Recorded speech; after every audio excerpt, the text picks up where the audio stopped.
নমস্কাৰ, আপোনালোকক পুনৰবাৰ স্বাগতম জনাইছোঁ অসম বাৰ্তা চেনেলৰ অন্য এটা ভিডিঅ'লৈ। প্ৰিয় দৰ্শক, আপোনালোক সকলোৰে সমগ্ৰ অসমবাসীৰ মৰমৰ বেহাৰবাৰী আউটপোষ্ট নামৰ অসমীয়া ধাৰাবাহিকখনৰ মোহন চৰিত্ৰত অভিনয় কৰা দীপজ্যোতি কেওটৰ বিয়া।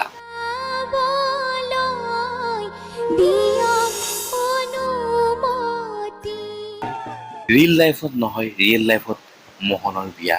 আপুনিও জনাওক আপোনাৰ জনপ্ৰিয় অভিনেতাজনক বিয়াৰ শুভেচ্ছা।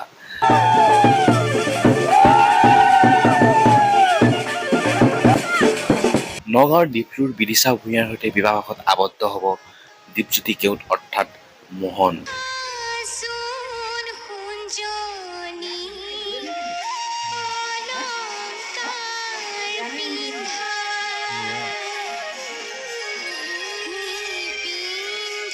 কিদৰে সাজু হৈছে বেহাৰবাৰী আউটপোষ্টৰ মোহন আৰু নতুন জীৱনৰ যিহেতু পাতনি মেলিবলৈ লৈছে বেহাৰবাৰী মোহনে, তো এই ক্ষেত্ৰত মোহনৰ মন্তব্য শুনো আহক। এটা অনুভৱ, এইটো আচলতে অনুভৱ বুজাব নোৱাৰি। এটা নতুন জীৱনৰ আৰম্ভণি, আৰু আপোনালোকক বহুত বহুত ধন্যবাদ। আপোনালোকে আহিছে বিয়া খাবৰ কাৰণে, তাৰ মাজতে প্ৰচাৰো কৰিছে।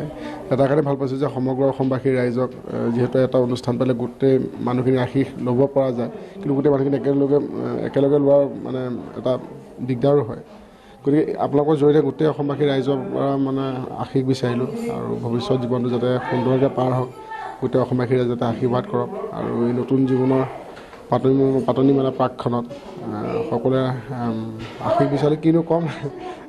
ভাল অনুভৱ, ভাল লাগিছে। আৰু এটা বেলেগৰ সংসাৰ দেখোঁ। আজি আনিলোঁ মোহন হৈ পেলাই কেকেচা বিয়া খাবলৈ। কেকেচা আপোনালোকে জানে, কেকেচা বিয়া মণিবৰৰ লগত বিয়া, মানে মই ওতঃপ্ৰোতভাৱে জড়িত থাকোঁ। এতিয়া চবেই মানে ছ'চিয়েল মিডিয়াতো কৈ আছে মোহনৰ বিয়া। এতিয়া মোহনে আপোনালোকৰ মোহনে বিয়া পাতিব ওলাইছে। নাজানো এলকেলৰ ল'ৰাটোৱে পিছৰ জীৱনটো কিমান সুচাৰুৰূপে পালন কৰিব পাৰোঁ। তথাপি ঈশ্বৰৰ ইচ্ছা, ঈশ্বৰৰ ওপৰতে সকলো অৰ্পণ কৰিছোঁ, ৰাইজৰ আশীষ বিচাৰিছোঁ। কইনা ডিফলুৰ ওচৰ নগাঁৱৰে কইনা। বিদিশা ভূঞা। প্ৰেম নহয়, মোৰ ঘৰৰ পৰা চাইছে। আমাৰ বিবাহত বেছি দিনো লগা নাই, 2 মাহত বিয়াখন সঁচাকৈ ঠিক হৈ গৈছে। 2 মাহত বিয়াখন ঠিক হৈছে। আৰু ঘপককৈ মোৰ ককাইদেউ সাগৰ তামুলী, তেখেতে ছোৱালী মানে দেখি পেলাই মোক খবৰ দিলে। তাৰপিছত মই একেবাৰে যাওঁতে বেলেগকৈ চোৱা নাই, দেউতা মাক লগত লৈ গৈছোঁ, পৰিয়ালৰ মানুহ লগত লৈ গৈ ছোৱালী চাইছোঁগৈ। ছোৱালী ভাল লাগিল, তেখেতসকলকো মাতি আহিলোঁ। মাতি আহি পূৰা চিনেমা কাৰবাৰ আৰু পাছদিনাখন বিয়া ঠিকেই হৈ গ'ল।